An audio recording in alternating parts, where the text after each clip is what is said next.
Salah satu isu yang sangat-sangat menggemparkan buat seluruh rakyat pada hari ini.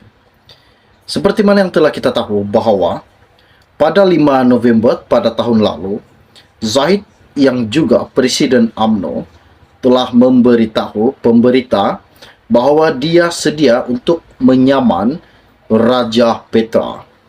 Ini selepas penulis blog itu mendakwa dia memiliki bukti menunjukkan kira-kira SGD 20 juta telah dibayar secara berperingkat oleh kontraktor kepada Zahid antara pertengahan 2012 dan pertengahan 2013. Ini salah satu hinaan yang telah dilontarkan kepada Timbalan Perdana Menteri I Kerajaan Perpaduan Pimpinan Anwar Ibrahim. Namun apa yang dikatakan di dalam media pada hari ini, belum ada satu surat pun yang dihantar ataupun dibuat oleh Timbalan Perdana Menteri berkaitan dengan menyaman ke atas yang tertuduh Raja Petra. Ini salah satu hinaan yang menakjubkan buat seluruh rakyat Malaysia. Okey, baiklah, sebelum saya meneruskan isu yang tergempar pada hari ini, mohon kiranya pertimbangkan, tolong tekan butang subscribe dan sharekan video ini. Baru-baru ini, salah satu isu yang menggemparkan berkaitan dengan skandal LCS. Ketua Penerangan Sayap Bersekutu Bersatu Subramaniam mempersoalkan bilakah Timbalan Perdana Menteri Ahmad Zahid Hamidi akan mengemukakan saman fitnah terhadap Raja Petra Kamarudin atau lebih dikenali sebagai RPK. Ini selepas penulis blog itu sebelum ini mendakwa Zahid menerima sogokan RM60 juta dalam projek bermasalah kapal tempur pesisir LCS.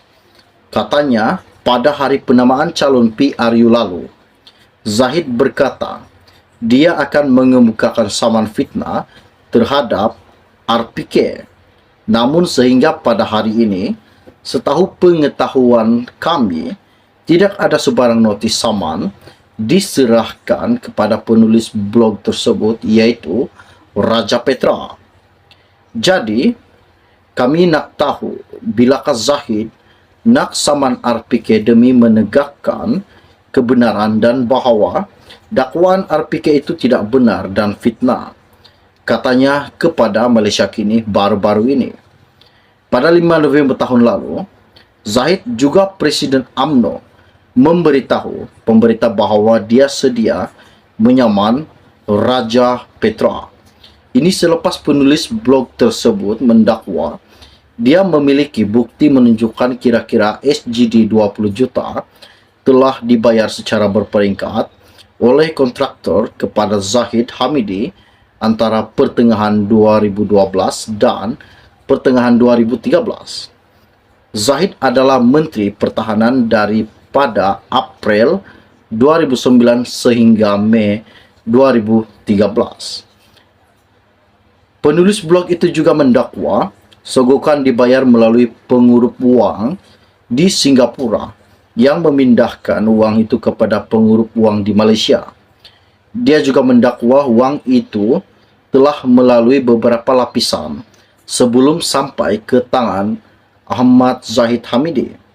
Katanya, sebelum membuat tuduhan beliau, iaitu Raja Petra, perlu mempunyai bukti atau dokumen untuk mengemukakan tuduhan tersebut.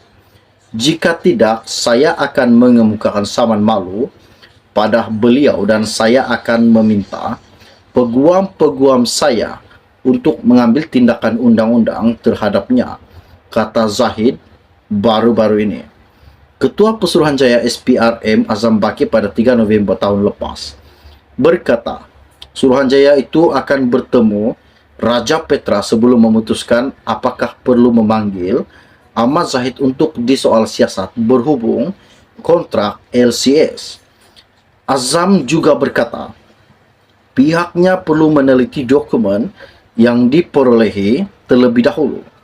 Katanya, pasukan SPRM ditugaskan untuk bertemu Raja Petra di lokasi di luar negara yang dipersetujui kedua-dua pihak. Menurutnya, siasatan tersebut merupakan sebahagian daripada siasatan SPRM ke atas LCS. Adakah betul apa yang dikatakan Raja Petra di dalam laman sosial baru-baru ini, bahwa ia mengatakan Ahmad Zahid Hamidi telah menerima rasuah sebanyak 68 juta yang dikatakan Raja Petra?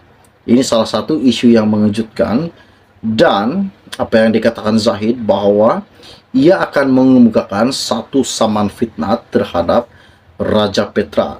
Dan baru-baru ini juga kita dikejutkan di mana Ketua Penerangan Sayap Bersekutu Bersatu Subramaniam berkata, sampai hari ini belum ada berita ataupun kabar bahwa Zahid telah mengantar surat kepada Raja Petra. Ini sangat-sangat mengejutkan. Adakah ini sekadar hanya permainan politik semata-mata, ataupun disebabkan gangguan kerja yang dilakukan Ahmad Zahid baru-baru ini? Seperti mana yang telah kita tahu, banyak tugasan menteri-menteri yang tengah mereka lakukan pada masa kini. Ini salah satu isu yang menggemparkan. Jangan lupa tinggalkan komen Anda di dalam channel ini. Kita akan berjumpa lagi. Salam jumpa dan salam kenal. Bye-bye. Adakah Zaprul, Tengku Zaprul, terlibat dalam satu kes pengubahan wang haram, penyelewengan jana wibawa? Ini salah satu isu yang menggemparkan buat seluruh rakyat Malaysia. Seperti mana kita tahu bahwa Tengku Zaprul kini tersenarai dalam kabinet kerajaan pimpinan Anwar Ibrahim. Ini salah satu isu yang sangat-sangat menakjubkan buat seluruh rakyat Malaysia. Apa yang dikatakan Muhyiddin baru-baru ini ketika ia berjumpa dengan SPRM untuk menjelaskan berkaitan dengan tuduhan yang telah dilontarkan terhadap bekas Perdana Menteri ke-8 Malaysia. Okey, baiklah, sebelum saya meneruskan isu yang tergempar pada hari ini, mohon kiranya pertimbangkan, tolong tekan butang subscribe dan sharekan video ini. Lebih kurang 10 menit yang lepas, isu ini baru saya dapat. Ianya berkata, Pengerusi Perikatan Nasional PN, Tan Sri Muhyiddin Yassin, mengesahkan beliau sudah memberikan keterangan kepada Suruhanjaya Pencegahan Rasuah Malaysia mengenai projek Jana Wibawa.